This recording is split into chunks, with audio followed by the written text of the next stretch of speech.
The night air was thick with the scent of damp leaves, and the dim glow of the streetlights barely reached the old abandoned mansion at the end of Hollow Creek Road. It had been vacant for decades, its windows shattered, its once grand pillars now cracked and crumbling. Nobody dared to step foot inside. Until now. Nathan, Claire, Jesse, and Emily had always been drawn to the thrill of the unknown. Urban legends were their thing, and when Nathan stumbled upon a post about the endless game, a supposedly haunted game of hide and seek that never truly ended, they knew they had to try it. The rules were simple. Play inside a forgotten place, follow the whispers, and never, under any circumstances, leave before the game was over. But the post never said how the game ended. "Guys, this is a bad idea," Emily whispered, hugging herself against the autumn chill. "Come on, Em," Jesse smirked, nudging her playfully. "It's just a stupid urban legend. We play, we hide, someone finds us, and we go home. Simple." Nathan pushed open the rusted gate, its hinges screeching in protest. "Let's just check it out. If it feels weird, we leave."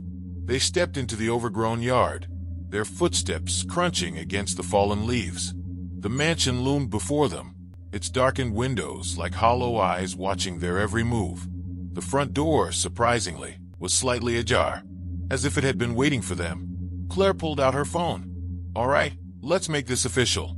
We record the game, upload it later, and prove to the world that the endless game is a joke." Nathan nodded. "All right, one person counts to 30, everyone else hides. Standard rules." "We get." A chilly gust of wind swept past them, rustling the branches of the dead trees surrounding the mansion. And then they heard it, a whisper, soft and distant, drifting through the open doorway. "Come inside and play." Jesse laughed, shoving his hands into his pockets. "Okay, that's definitely just the wind." Nathan exchanged a glance with Claire, who swallowed hard but forced a grin. "All right, let's get this over with. Who's counting?" "I'll do it," Emily said reluctantly, stepping inside first. The others followed, stepping cautiously into the darkened foyer. Their flashlights illuminated dust-covered furniture, peeling wallpaper, and a grand staircase that twisted into the shadows above. Emily pressed her back against the wall and covered her eyes. 1, 2, 3. Her voice echoed through the hollow space. The others scattered. Nathan darted towards the left, slipping into what looked like an old study. Bookshelves lined the walls, their contents rotting and damp. The air smelled of mildew, and a fireplace stood cold and empty. He crouched behind an overturned chair, his heart pounding. Claire tiptoed upstairs, her flashlight flickering. The floorboards creaked beneath her, but she ignored it, slipping into a dusty bedroom and ducking inside a closet. Jesse, always the risk-taker, dashed toward the basement door. He pulled it open and stared into the abyss of darkness below. With a deep breath, he descended, the air growing colder with each step. Emily continued counting. 27, 28, 29, 30. Ready or not, here I come. She opened her eyes, but the room was darker than before. Her flashlight flickered, just for a second, but in that moment, she saw something at the top of the staircase. A figure, tall, watching, motionless. Emily's breath caught in her throat, her pulse thundering in her ears. "Guys," her voice wavered. "Silence." She took a step forward, shining her flashlight towards the staircase. Nothing, just an empty hallway. And then the whisper came again. "You're..." Emily's stomach twisted. That wasn't Jesse's voice. It wasn't Nathan's or Claire's. It was something else. Something wrong. She forced a nervous laugh. "All right, real funny, guys. Come on out." But no one did. A distant thud echoed from upstairs. "Claire." Emily rushed up the staircase, her footsteps loud against the wooden steps. She reached the second floor, the hallway stretching before her like an endless tunnel of darkness. Dust swirled in the air, disturbed by something unseen. She reached the first bedroom and pushed the door open. Claire. Empty. The closet door was ajar, swinging slightly as if someone had just moved inside. Emily swallowed hard and approached it, her fingers trembling as she reached for the handle. She yanked it open. Nothing. Just dust and moth-eaten coats. And then she noticed it. A single handprint on the inside of the door. Small, childlike, smudged in something dark. A scream erupted from below. "Jessie!" Emily bolted down the hall, nearly tripping over herself as she dashed down the stairs. The basement door stood wide open, an inky black void beyond it. "Jessie!" she called out, but the only response was silence. Nathan and Claire suddenly appeared from opposite sides of the room, their faces pale. "What the hell was that?" Nathan demanded. Emily pointed towards the basement. "I heard Jessie scream. We have to get him." Claire grabbed Emily's arm, her grip ice cold. "No, we leave. Now." Nathan hesitated, glancing at the basement. "We can't just leave him." A whisper slithered through the air, curling around them like an unseen force. "The game is not over." Claire shuddered. "Screw this. I'm done." She turned towards the front door and reached for the handle, only for it to vanish before her eyes. The door was gone, replaced by a solid wall of decayed wood. Claire stumbled back, her breath quickening. "No, no, no, no." Nathan pounded on the wall. "What the hell?" Jessie's scream rang out again, deeper this time, more distorted. Nathan squared his shoulders, grabbing the flashlight. "We go down there. Now." Emily felt the weight of the darkness pressing in around them. The mansion was breathing, shifting, watching. The rules had changed. This was no longer hide and seek. This was something else entirely, and it wasn't letting them go. Nathan tightened his grip on the flashlight, his knuckles turning white. The basement door gaped open before them, an abyss swallowing the faint glow of their trembling lights.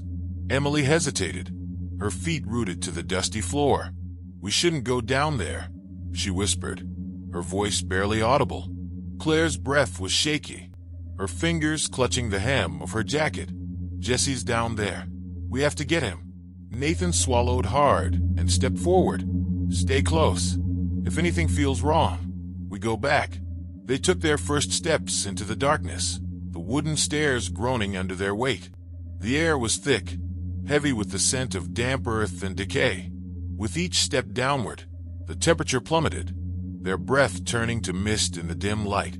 A soft, distant whisper tickled Emily's ear. "Too late, too late." She spun around, her flashlight beam darting across the walls. "Did you hear that?" Nathan's face was tense. "Keep moving." At the bottom of the stairs, the basement stretched before them in eerie silence. Broken furniture lay strewn about, cobwebs clinging to the corners.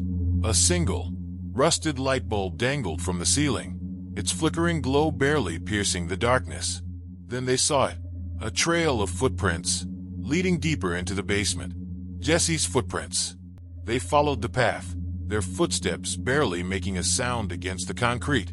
The deeper they went, the more the walls seemed to change, warping, pulsing as if the house itself were alive.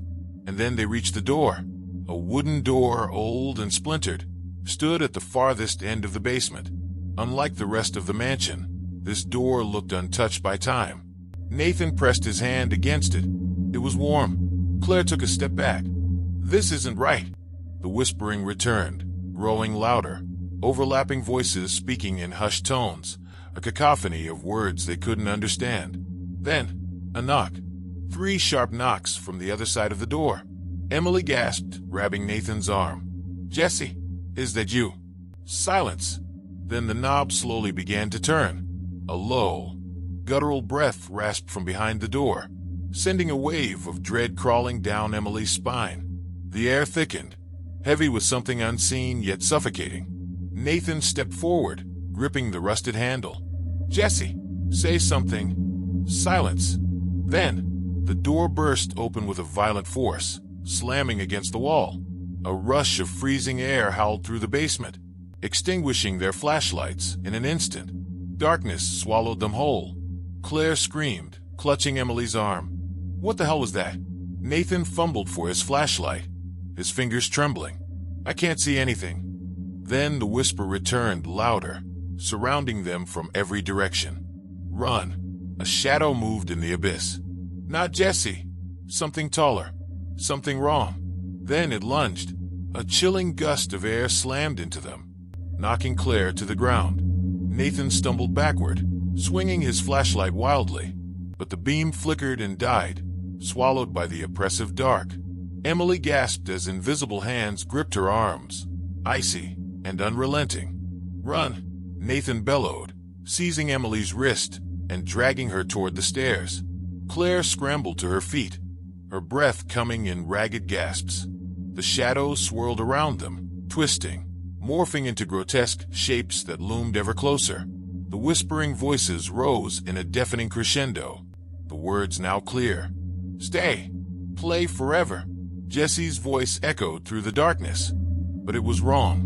Warped, hollow, not his own. "Guys, don't leave me."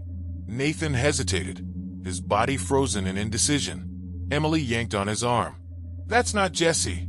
We need to go." The entity surged forward, a monstrous, elongated limb swiped at them, barely missing as they bolted up the stairs.